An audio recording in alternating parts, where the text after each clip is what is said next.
Ça nous amène donc au mois de septembre 2022. Première chose, des nouvelles de la Cour d'appel. Alors, la Cour d'appel accepte de se pencher sur la question de la responsabilité personnelle des administrateurs d'un syndicat de copropriété.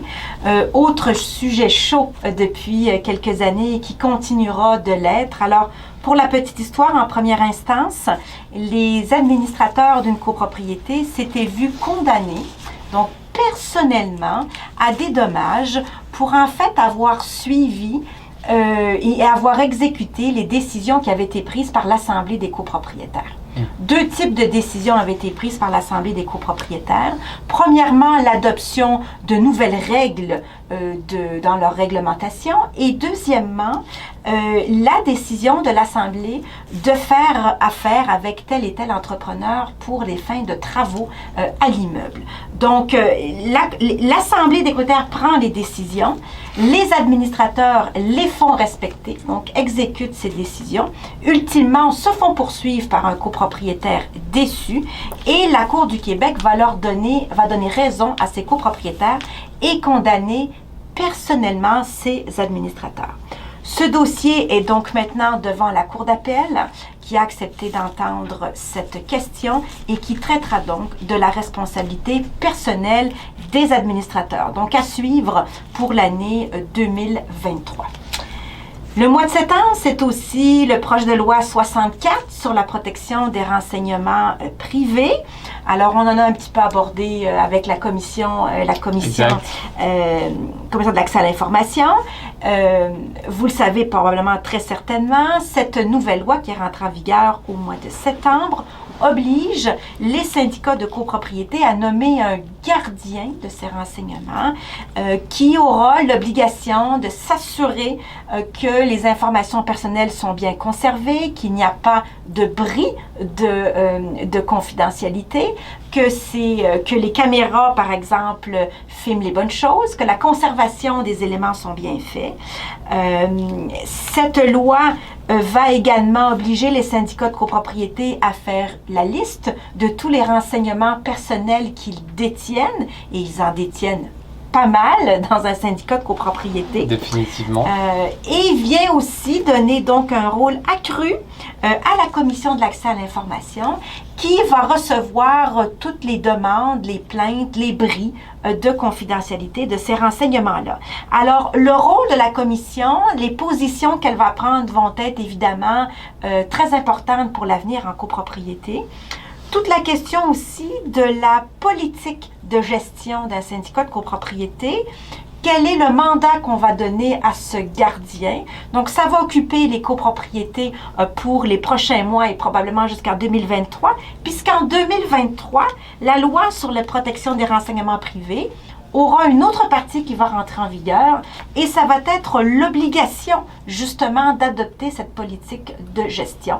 Donc, politique de gestion qui devra vraisemblablement être faite dans le courant de la prochaine année par les syndicats de copropriété et qui va servir aussi en fait à donner des indications très claires aux gardiens qui va être visiblement un des administrateurs sur ce qu'il peut faire, sur ce qu'il doit faire pour respecter cette nouvelle loi.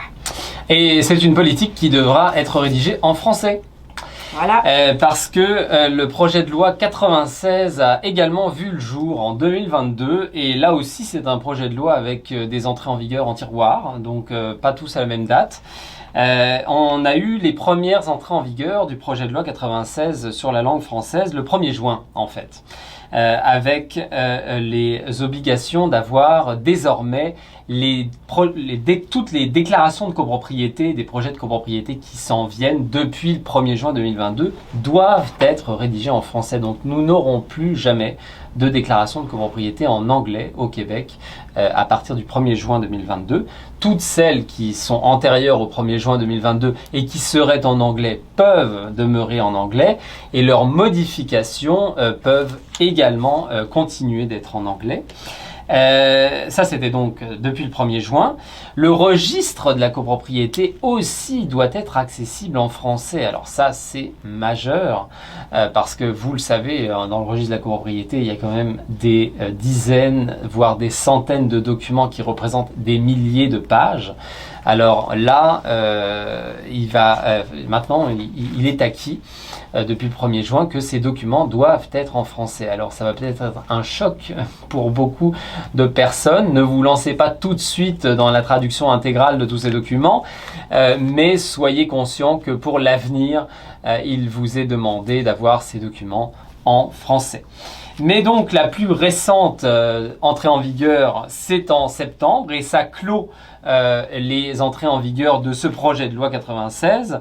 C'est avec le registre foncier du Québec où maintenant les réquisitions d'inscription de tous les actes au registre foncier du Québec doivent être en français. Donc on ne vise pas seulement les déclarations de copropriété, mais toutes les inscriptions qui sont faites au registre foncier du Québec sur les terrains.